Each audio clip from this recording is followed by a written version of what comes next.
Il futuro lo vedo molto incerto e spaventa tanto per le persone giovani, e spaventa per tutti, ma anche per chi ha il desiderio comunque di crearsi un futuro, fare una famiglia, ma si chiede anche semplicemente come potrà mettere al mondo un figlio se comunque le condizioni sono queste. Difficile immaginare il futuro per tanti degli imprenditori, cittadini, commercianti che si sono riuniti in Piazza dei Signori a Vicenza per il secondo mercoledì di seguito per protestare contro il caro bollette e chiedere interventi urgenti.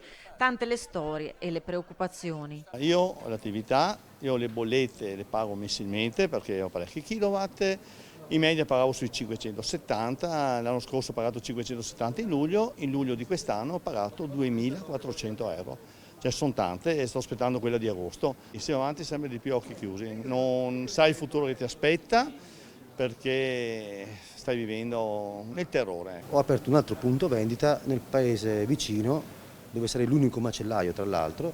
Devo dire che è partita anche abbastanza bene, ho aperto a giugno, fino a quando è arrivata la bolletta che supera il fatturato. E la prossima non la potrò pagare, quindi me lo farò dire dai nostri politici come le pagherò. Magari me lo dicono loro, lo farò. Però so già che la prossima non potrò pagarla e so già che sarà superiore all'altra.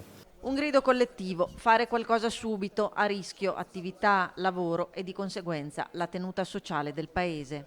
Ci siamo trovati ad avere una bolletta che partiva inizialmente mediamente sui 25.000 euro e ad oggi, se noi produciamo a ritmo normale, ci aspettiamo una bolletta di 150.000 euro, che diventa una bolletta impagabile. Per il momento ce la facciamo, noi abbiamo fatto il conto un altro paio di mesi e poi dobbiamo mettere per forza mano al personale. Abbiamo 15 dipendenti e collaboratori più che dipendenti perché sono quasi come fratelli, ma purtroppo alternative non ne abbiamo.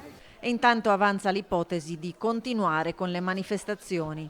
C'è la volontà come comitato di coinvolgere anche le province vicine a noi ed è appunto in programma, adesso abbiamo alcuni contatti, vediamo se per la prossima settimana già riusciremo a mettere in piedi una manifestazione, comunque se non fosse la prossima settimana sarà nel più breve tempo possibile.